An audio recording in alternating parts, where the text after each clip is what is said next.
Транспорт, коммуникациялар, архитектура жана курулуш боюнча комитети депутаттар тарабынан сунушталган анык эмес жалган маалыматтан коргоо жөнүндө мыйзам долбоорун карады.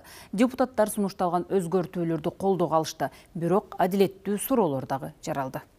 Мыйзам долбоорунун авторлорунун айтканына караганда биринчи тараптын арызы менен маалымат каражаттарын жаап салуу учурлары болгон. Ошондуктан долбоор экинчи тарапка да өзүнүн аргументтерин келтирүүгө мүмкүнчүлүк берүү жагын карайт.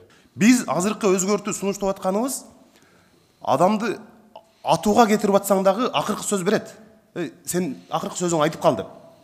Азыр мисалы бир маалымат каражатын жактырбаган бирөө, оппоненти же бирөө жөн эле арыз жазып туруп жаптырып коюп атат да. Кээде бизде ыксыз каралап күбө жаап койгон учурлар деле жок эмес. Былтыркы жылы жанагы биздин декларациядан журналисттер алып Ормонов Улукбектин 32 гектар жери бар экен.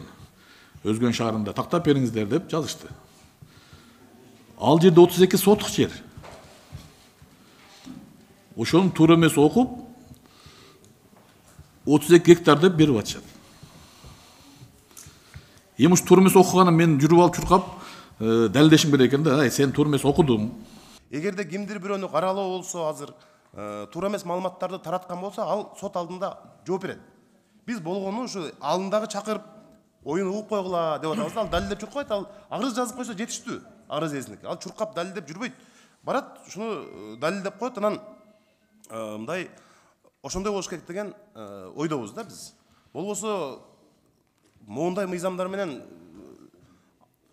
мындай бир бүт баарын жаптырып салуу мындай коркунучтары бар. Албетте сөз эркиндиги негизги жетишкендиктерибиздин бири, бирок ошол эле учурда жарыяланган материалга карата жоопкерчиликти да кароо керек. Бүгүн чындыгында бизде цензура да жок деп ойлойм. Ар ким ар нерсени жаза берет. Жамандайм десе жамандайт. Кылган баягы мындай жалпак тил менен айтканда оюна келген нерсесин кылып атат бардыгы. Жалган маалымат болсо, сот аркылуу ушуну далилдеп тастыктаса болот. Эгер ушундай адамдар жамандаса, бул мыйзам такыр иштебейт. Бул мыйзам негизинде Маданият министрлиги негизи цензура министрлигинде айланып кетти. Бул туура эмес. Чын-чынына келгенде бул талаштуу маселе бир жагынан кайсы бир тараптын кызыкчылыгына ылайык атайлап каралоо жүргөн учурлар көп кездешип жатса, экинчи жагынан маалымат каражаттарына басым болуп калбасын деген кооптонуу жок эмес. Статистикалык маалыматтарга таянсак, Маданият министрлигине түшкөн арыздар анчалык деле көп эмес экен. 22-жылдан тарта 22 арыз карап чыкты. Алардын жыйынтыгында 3 интернет сайттардын ишин 2 айга чейин токтотуу жөнүндө чечим чыгарылды. Бул сиздерде өз жогоруда айткандай республика KG, бул соттун чечими негизинде биз жаптык аны. Ал жерде соттун чечими бар болчу.